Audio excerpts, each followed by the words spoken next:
Et bonjour à tous, j'espère que vous allez bien. Nouvel épisode du journal de bord que je retourne une semaine après le dernier.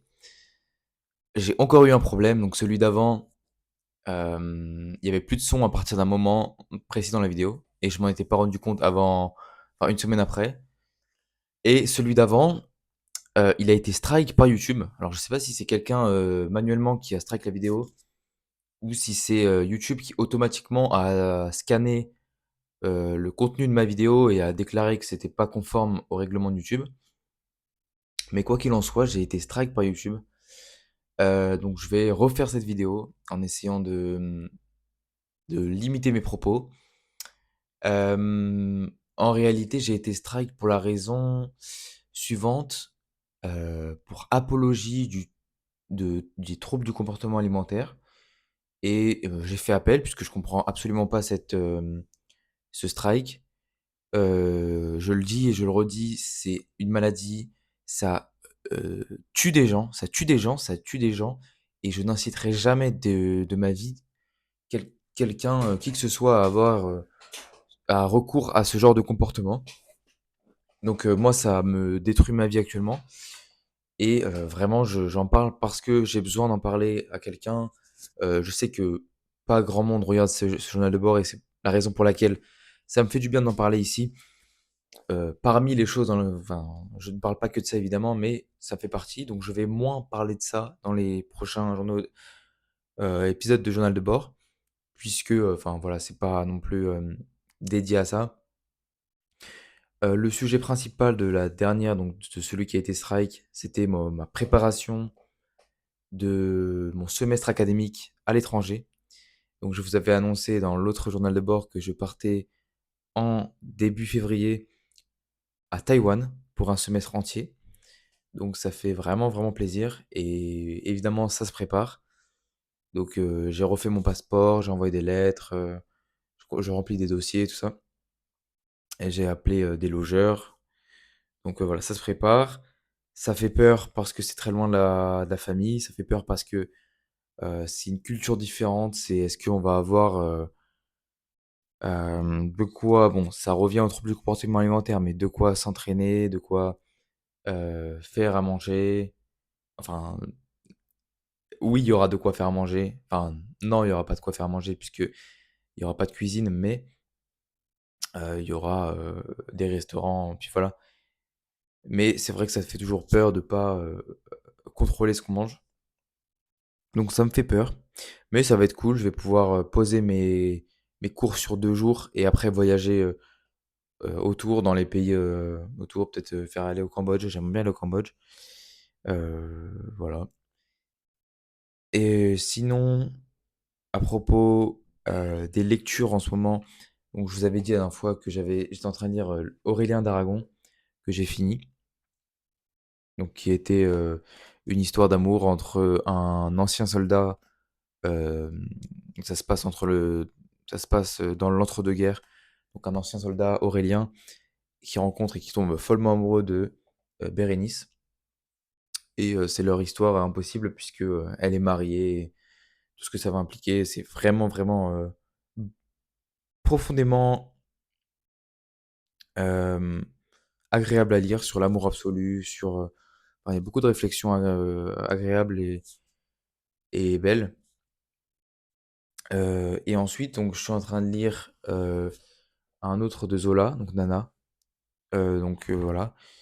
Et j'ai commandé Mopra de George Sand et un des derniers de Dostoevsky qui me reste à lire, L'Idiot. Voilà, c'est un beau bébé, mais je vais essayer de le lire après Nana. Donc voilà pour les lectures en ce moment. Sinon, de quoi j'avais parlé la dernière fois? Parce que là, je suis vraiment en train de me rappeler de ce que j'avais parlé. Voilà, je fais toujours mon sport, je fais toujours ma marche. Euh, Bah, les cours, ça se passe bien. J'ai pris une décision euh, depuis le week-end d'intégration de faire une pause des soirées et des endroits avec de l'alcool, puisque j'ai assez mal vécu mon week-end d'intégration. J'ai essayé de faire un effort, mais je pense que honnêtement, le week-end d'intégration, ça a été le moment le plus surcoté c'est le moment le plus surcoté de la vie étudiante, selon moi, puisque à part 2 ou 3 bons moments, j'ai détesté. C'était toute la journée de l'alcool, tout le monde buvait, tout le monde était défoncé, tu pouvais pas avoir une vraie discussion, hem, même rigoler, enfin, c'était aucune pudeur, aucune gêne, ça vomissait partout, enfin, c'était vraiment horrible. À part vraiment, je vous dis deux trois moments où on s'est rasé le crâne, le bus de l'aller, c'était vraiment bien. Mais sinon, franchement, enfin, si je savais ce que je savais aujourd'hui, j'y serais pas allé, mais bon, il fallait que j'y aille puisque l'année dernière, j'y suis pas allé et puis voilà. C'est une expérience. Puis, voilà, c'est, assez court pour cette fois-ci. Au niveau des cours, ça se passe bien. J'aimerais bien en fait, ce que j'aimerais bien faire avec ce journal de bord, c'est documenter un peu mon métier. Hem, L'objectif du journal de bord, c'est documenter ma vie, mais notamment, mon parcours, professionnel, mes relations sociales, comment je gère ça et ma maladie. Hem et globalement, en ce moment, ce que je pense de mon parcours professionnel, c'est que je n'ai pas envie d'être chercheur du tout, puisque la recherche me fait un peu chier globalement. Mais ce que j'aimerais, c'est à la limite du de l'accompagnement, profond, de personnes, mais vraiment individuelles, heu, qui lient santé, économie, business, donc de l'accompagnement de A à Z pour les personnes importantes, enfin «importantes» entre guillemets, les dirigeants, les PDG, les voilà. Accompagner donc de A à Z, de l'accompagnement global. Et donc c'est pour la raison pour laquelle j'étudie l'économie, les maths. Là, je vais faire, des neurosciences à Taïwan.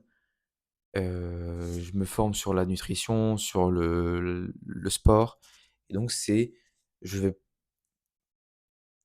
je vais essayer de globalement, me lancer sur, LinkedIn, enfin faire des posts, proposer du coaching individuel, pas mal de trucs là-dessus. Mais c'est vrai qu'au début, c'est un peu compliqué puisqu'on n'a aucune, vraie notoriété, aucun aucune légitimité là-dessus. Est-ce que vraiment, pourquoi la personne payerait, 50 € pour un coaching? Donc ce que je me dis, c'est de faire au début des coachings gratuits, de faire des bilans de 1 heure, 2 heures, gratuits à des gens que je connais, heu et après essayer d'avoir leur retour. Donc c'est ce que je vais faire et ensuite, voilà, essayer d'étendre le réseau et puis petit à petit, me faire connaître.